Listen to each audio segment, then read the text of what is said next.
Nagsimula ang chapter na ito kung saan hinamon ng pinakamalakas na hunter ng Japan ang ating bida. Mukhang obvious yung gusto niya mangyari. Di na kailangan explain sa akin ni Miss Translator. Wika ni Sung Jinwoo. Gusto niya malaman kung gaano ako kalakas. Perfect timing, gusto ko rin masubukan kung gaano na ba ako nag-level up after nung Demon Castle quest. Challenge accepted Mr. Goto Ryuji. Hindi ako aatras sa hamon mo. Aba, nakasmile pa si Pogi. Wika ni Goto. Sir, game daw si Hunter Sung sa one-on-one nyo. Pero may isang kondisyon. Kailangan mo daw mag-all out. No holds bar and show all your strength. Sabi ni Miss Translator. Matibay din ang confidence ng batang ito. Nagsisimula ng mainis si Goto Ryuji kay Sung Jinwoo.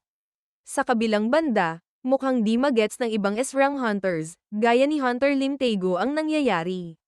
Fine, mag-all out ako kung yan ang gusto ni Hunter Sung. Buti na lang may naka-standby na S-rank healer. Shimizu, ikaw na bahala sa mga injured. At ikaw na rin ang bahala sa magiging injured. Sabay turo ni Goto Ryuji kay Hunter Sung. Mukhang malakas nga talaga si Hunter Sung. Nakakainggit na makasparring niya si Goto. Wika ni Hunter Madong-suk. Okay lang kaya siya. Pero kasi, na-clear niya nga mag-isa ang isang A-rank gate. Wika ni Hunter Cho. Okay ka lang ba Hunter Cho? Hindi ba masyado uncomfortable for you dito sa loob ng training room, surrounded by all of these hunters? Well, di naman maaari na magtakip lang ako ng ilong all the time kapag sumabak na tayo sa Jeju Island, sagot ni Cho. Teka, magkakilala kayo ni Hunter Sung di ba? Dapat ata pinipigilan mo itong sparring na ito. Tanong ni Hunter Cho. Usually dapat oo, pipigilan natin. Kaso, gusto ko rin makita kung ano yung mga susunod na mangyayari. Sagot ni Hunter Beck.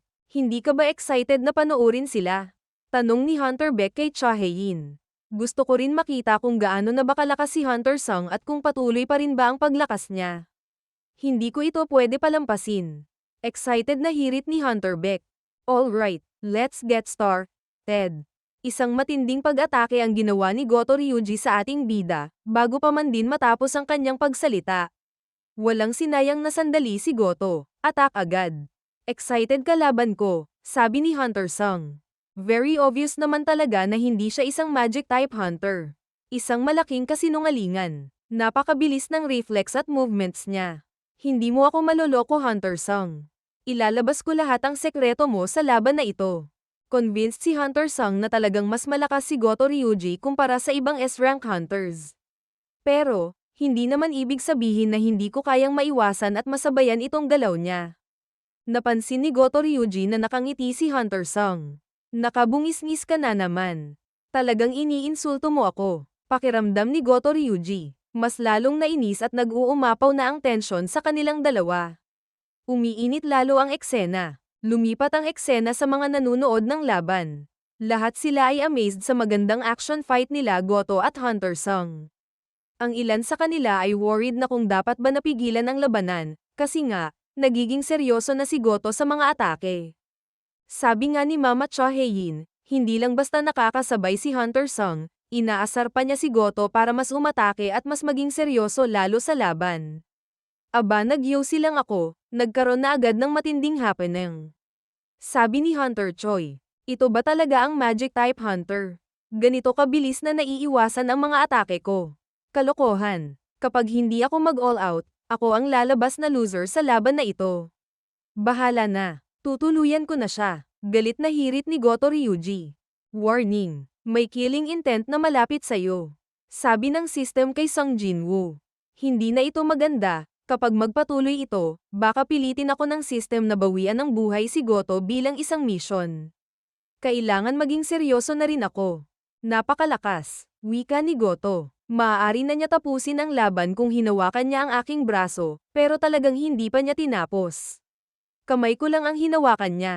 Hindi mo ako maari paglaruan. Hindi ko magets ang mga sinasabi mo Goto, subalit gusto mo na ba matapos ng ganon-ganon lang ang laban natin? Kaya dapat magpasalamat ka pa at matutuloy pa natin ang laban.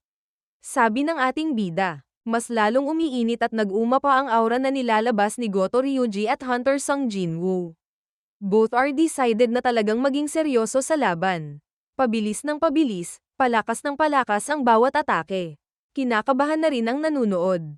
Sa huling sandali, kung saan mukhang finale na dapat ng laban, biglang sumulpot sa likod ni Hunter Sung Jinwoo si Hunter Baek and Hunter Cho. Ganon din si Hoshino Minoru, para pigilan naman si Goto Ryuji.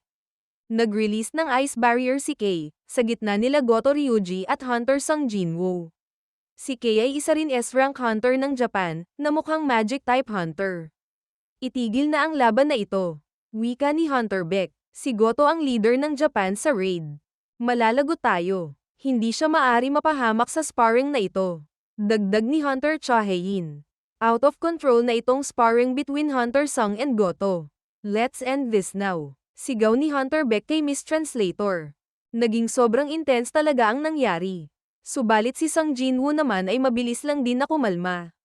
Nagtanong pa nga si Hunter Baek kay Hunter Sung, kasi nga baka nga daw mali yung ginawa niya na pagpigil ng laban. Okay lang. Sagot ng ating bida kay Hunter Baek. Tuwang-tuwa na lumapit si Hunter Ma Dong-sok sa ating bida at pinupuri na napakataas talaga ng physical strength ni Hunter Sung. Automatic recruit agad ang ginawa niya. Kulang kami ng mga physical fighters, kung wala ka pang guild, sali ka na sa guild ko.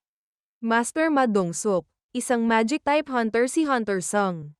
Sigaw na hirit ni Hunter Choi, na ikinagulat talaga ni Hunter Ma Dong-sok. Mukhang naging overexcited din ako sa laban. Ngayon alam ko na ang lakas ng bawat S-rank hunters na nandito. Alam ko na rin na hindi pala nila na-detect yung nilagay ko na mga shadow soldiers sa kanya-kanyang shadows. Pati si Goto Ryuji, hindi din niya na-detect. Chief Go Gunhee, hindi ko pa ata nasasagot ang tanong mo kung sasali ako sa Jeju Island Raid. Wika ng ating bida, subalit lumipat ang eksena kay Miss Translator. Napansin ni Miss Translator ang hitsura ni Goto Ryuji. Pawis na pawis, shock, super shock, na tila nakakita siya ng isang multo. Napakatindi talaga ng mga naging eksena, kaya please subscribe, like and follow for more.